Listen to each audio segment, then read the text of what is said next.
Hello everyone, today we are talking about low-carb meals that won't spike your blood sugar. You're watching SugarMD Diabetes channel. My name is Dr. Ahmet Ergin. I'm a diabetologist, a diabetes educator, and a hormone specialist.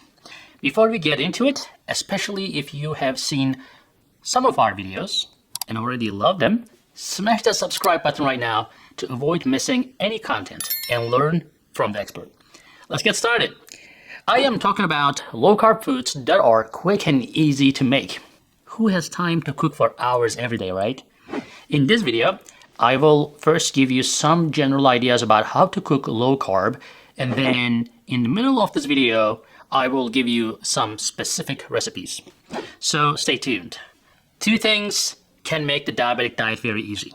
First thing is, an air fryer is a great way to cook protein, anything from steak to tofu. Secondly, you can cook vegetables in a way that only needs a teaspoon of oil and no extra water, because water turns vegetables into mush. So, I'm not a big fan of recipes that are too long or too complex, so we'll make it easy for you. This method of cooking in an air fryer and vegetables make the healthy whole food dinners easy. You can use any vegetable or meat in this recipe or recipes, but you can basically just change what temperature you cook it at and how long it takes to cook it, etc. But in my opinion, air fryer is a must-have. It is not just for making like French fries, which you shouldn't eat anyway, but air fryer is really a big part of making low-carb dinners quickly. My wife and I cook meat in the air fryer frequently.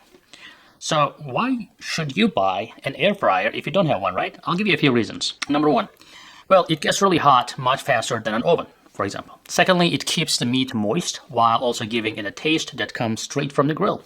Number three, it is fairly easy to clean. And number four, around the $100 range, you can get a good one.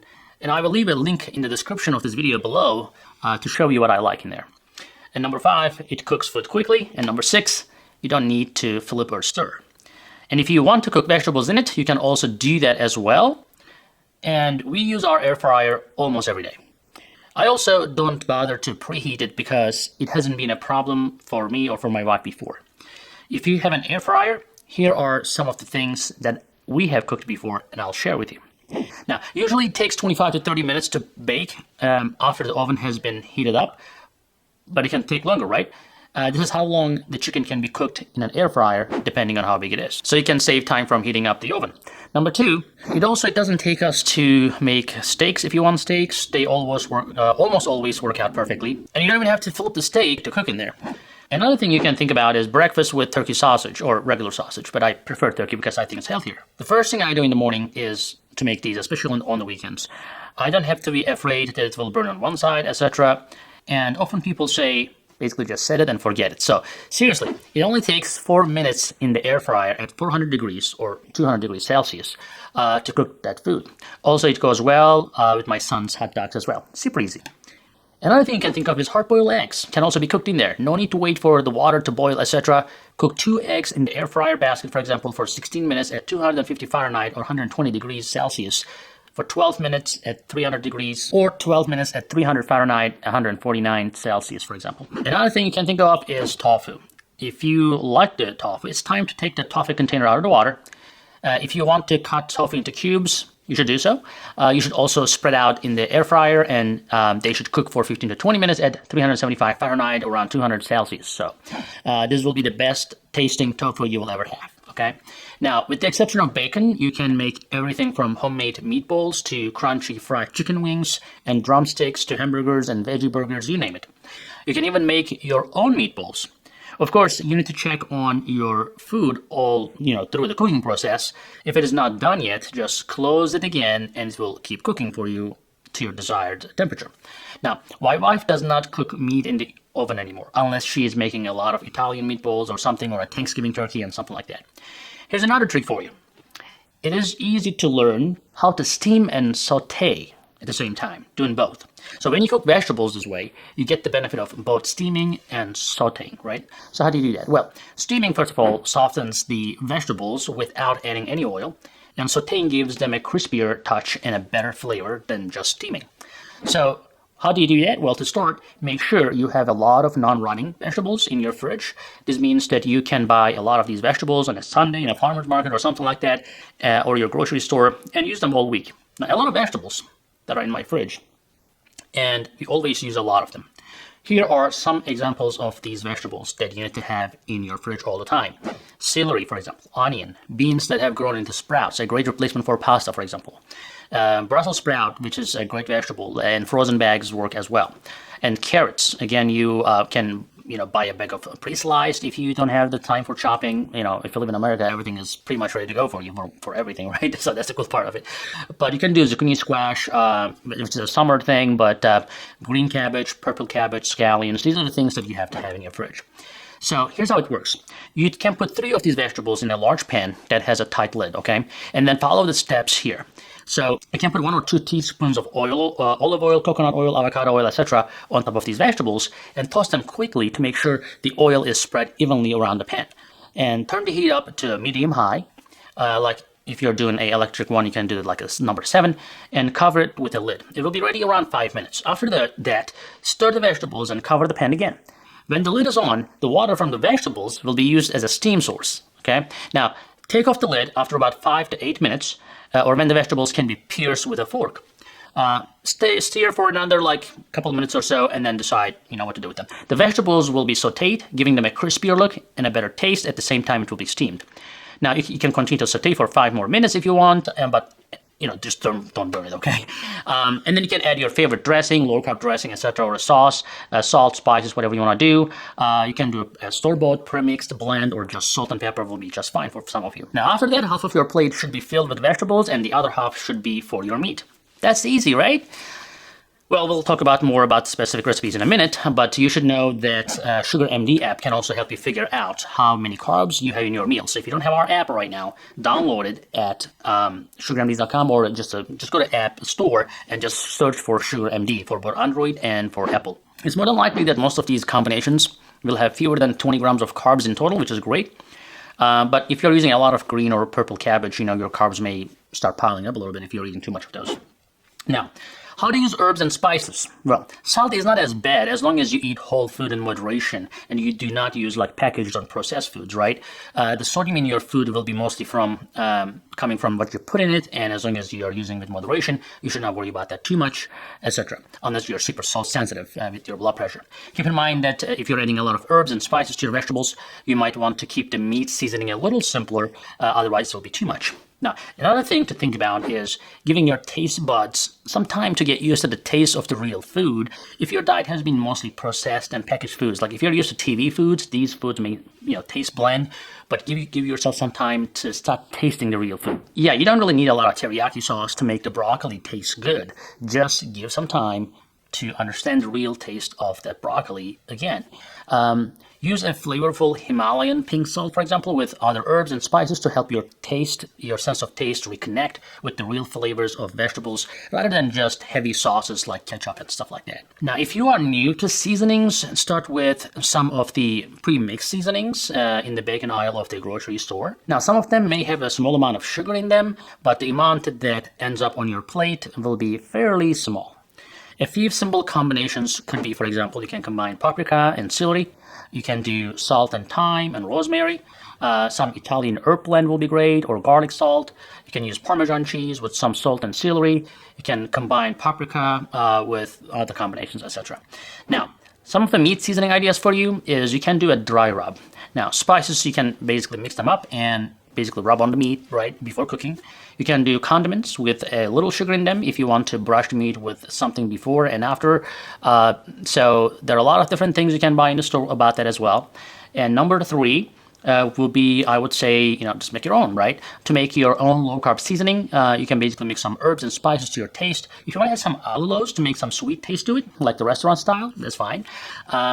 And salt and olive oil, you can always brush and sprinkle on your meat before cooking as well. It is important to remember that you can use spices in many different ways based on your own taste. For instance, you can season chicken drumsticks, for example, or thighs in a bowl and gently press or roll the meat in a bowl before you put in an air fryer with the desired, the condiments or spices.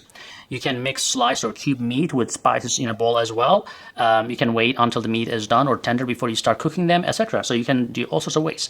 Now, here are some low-carb dishes that you should try.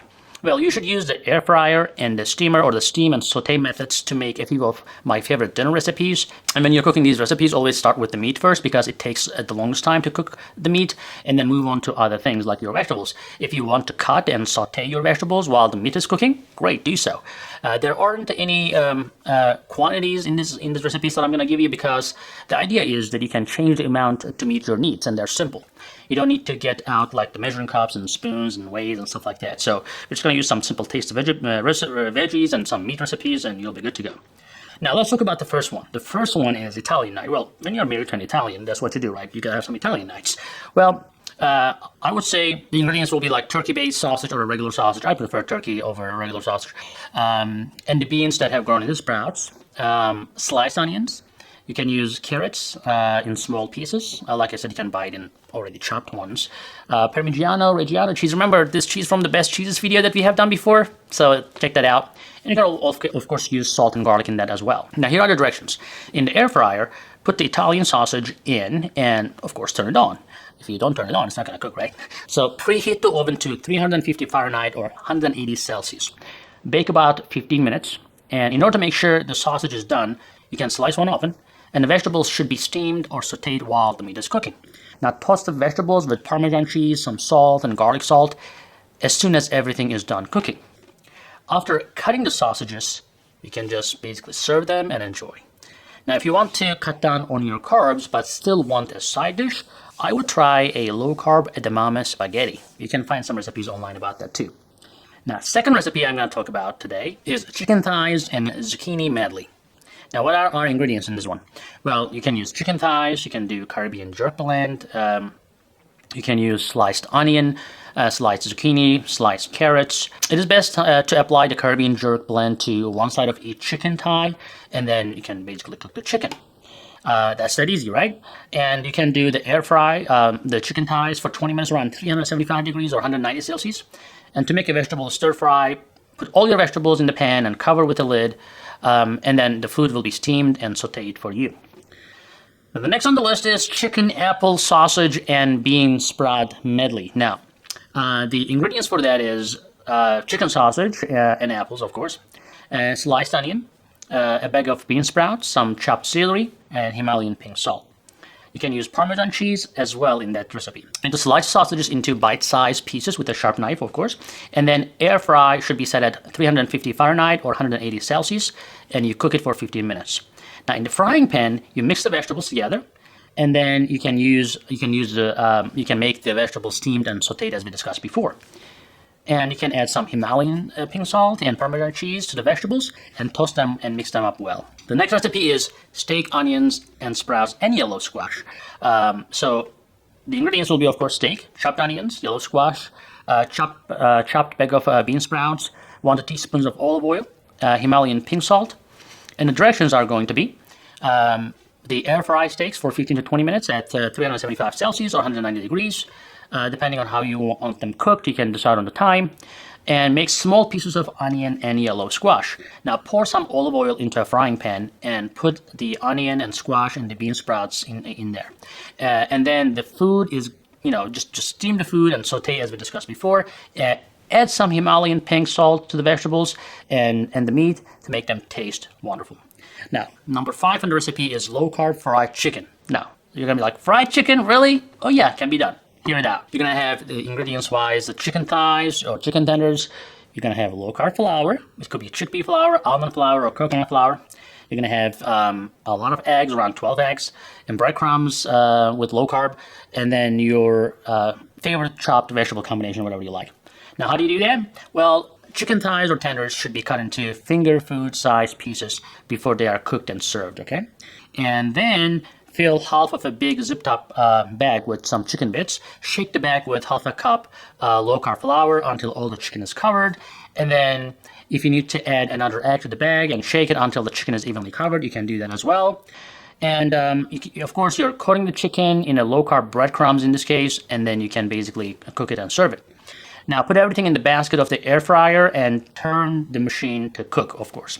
Now, Cook for 20 minutes or so until the meat is done at 350 Fahrenheit or 190 Celsius degrees. While the chicken is cooking, make sure you steam and saute your vegetables as we discussed before. And then make sure you make your own dip for the chicken that will be to your taste. Now, as you can see, making your own low-carb meals isn't that hard.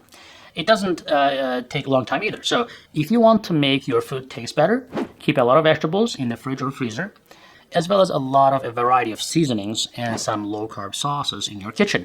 You just need to mix vegetables and protein sources and then add some tasty spices and use some air fryer. That concludes the video, guys and ladies. If you liked these recipes and want to try or already tried it, or you have your own recipe you want to share with the community, please share in the comment section below so we can all learn and help each other. Again, you just need to mix vegetables with some protein source and then make some tasty foods, guys. Talk to you later. Stay well. Hey guys, I hope you're enjoying this channel so far, and I hope you subscribed already. If you didn't, do it. And if you did, watch this video right there. I think that will